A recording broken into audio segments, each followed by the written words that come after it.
High FM, 101.9 megahertz of life. And so we continue with the back and forth around Iran, the United States with a hint of Israel. It is very, very confusing. It's absolutely impossible to know, I think, what is going on from one minute to the next. But now a recent report suggesting Iran is reassessing its level of cooperation with international nuclear inspection following the conflict with the United States and Israel. We just try and figure out. We continue to try and figure out what is happening here. To help us understand the political, strategic implications, we're joined by Gil Hoffman, Israeli-American journalist, political correspondent, and executive director at Honest Reporting. Gil, a very, very good morning. Thank you for joining us. I hope you're well. Pleasure being with you, Howard. No longer Honest Reporting, but pleasure being with you. You know, I think you even told me that the last time, so I do apologize for that. As I was saying that, I thought to myself, something's not feeling honest about this reporting. But okay, thank you for that clarification. We will certainly make a note about that. You know, Gil, part of me feels we should just stop talking about this Iran, the United States so-called negotiation, and just wait until something happens or something gets done or doesn't get done. Because to report on what they are each saying about this seems to be just a complete waste of time because it changes from 1 second to the next. Give me your reaction to that. That makes complete sense, including the point of view of the President of the United States. He changed his mind from 1 second to the next. But let's put this in perspective for the people listening to this. There's a 60-day interim arrangement that is reached by the Vice President of the United States. And in Israel, the assumption is that Iran will violate it every day, and not letting in inspectors is part of that. And if the Supreme Leader, who we've never seen, decides that he wants to pursue his nuclear program, even though it was damaged beyond repair in the 2 wars ago, more than the last one, then that's very stupid of him, because then he would then bring on the wrath of America again, which would be easier for America to be involved after the American election. Their midterm election is the first week of November. And if the President of the United States, as it looks now, loses control over both houses of Congress, the only thing he can really deal with is foreign policy.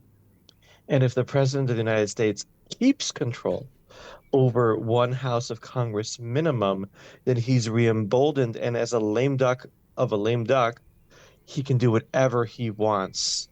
So those things work in Israel's favor. And one last thing, just because I look through everything through political eyes, Howard, I don't know who the successor is in Iran, but I know in America there's a leadership battle going on right now for who's going to succeed Trump as the Republican candidate for president.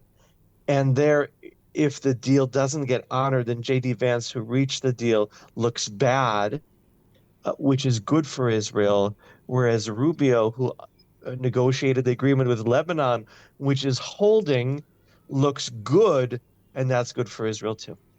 Wow, that is so interesting. I never thought of it. I mean, certainly we can see the the battle for the party and for the leadership of the party, and we could see the lines between J.D. Vance and Rubio, and they've made it very, very clear. That's also fascinating, and it maybe makes it a bit easier because there's little doubt where either of them stand. But what I didn't see are the parallels, the parallel negotiations, the Lebanon one and the Iran one. And it's almost like Trump himself is saying, as the CEO of the Republican Party, saying that, okay, guys, I'm going to give you each a challenge. Both of them are difficult. Both have been going on for years. And let's see who succeeds with it, and let's see who doesn't. I encourage the listeners to hear what the president of Lebanon said overnight, really defending the agreement that was reached. things are going in the right direction. And I want to point out also, I don't know if you've spoken about this earlier on your show, but today's the 1,000-day Mm. anniversary of October 7th. We haven't mentioned it Um, yet, so thank you for raising that. there are protests all over the country, so it's kind of hard over here Mm, mm. to not notice it. More internal Israeli politics over here with an election coming up in October. Uh, But I think it's significant to see where we are right now and security-wise and see that Iran was defeated significantly, as much as we're upset that it didn't happen even more, so as much as we're upset that the regime is the same regime, but it was a lot worse on October 6th.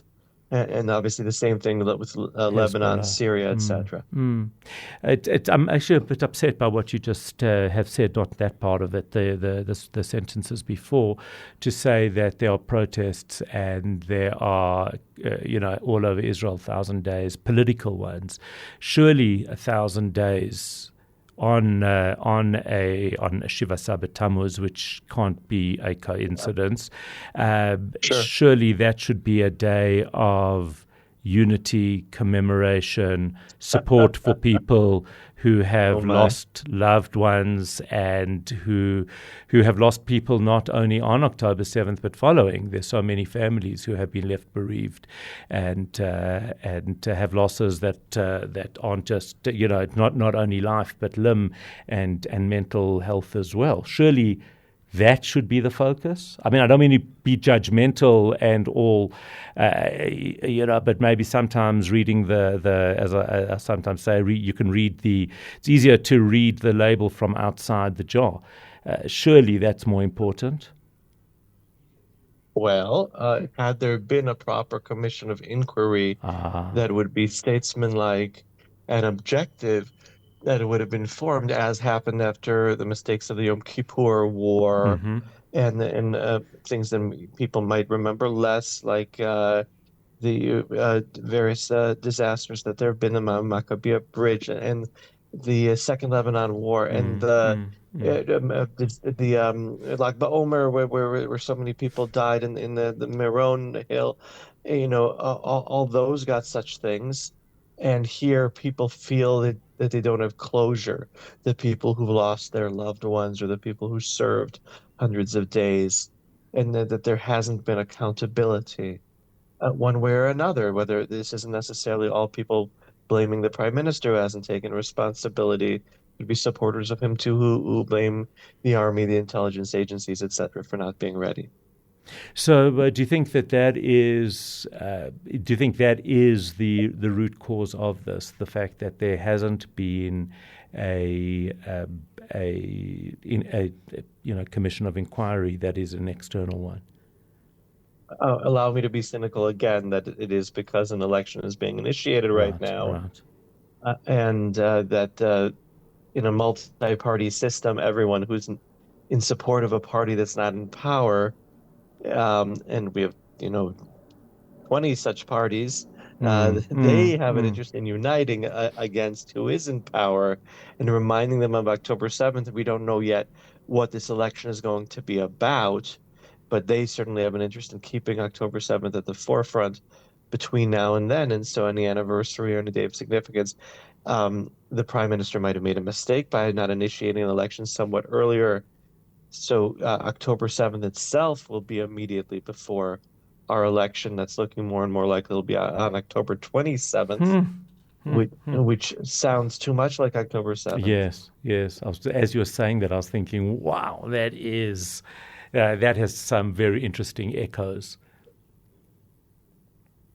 Wow, very, very interesting. Just to circle back. Oh, I hate that expression, but let's just do that anyway because I just want to conclude with some sort of understanding of this. Do we have any further real information about whether Iran is prepared to or will be prepared or forced to comply with any nuclear inspections? Oh, the president and the vice president both say that they will hold Iran to the agreement that was reached. we can all have reason to have doubts with both of them. But there are still plenty of Iranian warships, American warships in the region that is supposed to have some kind of deterrent effect. All kinds of planes that are stationed here, among other places in the region that are supposed to have a deterrent effect. And things in Iran change every day among their own leadership challenges that there are there. There are people who are upset that the balance of power is confusing right now with how much the Revolutionary Guard really controls things and not the Ayatollah. It's going to be fascinating as these 60 days go on. That is where we leave it, Gil Hoffman. Thank you, as always. Absolutely fascinating conversation.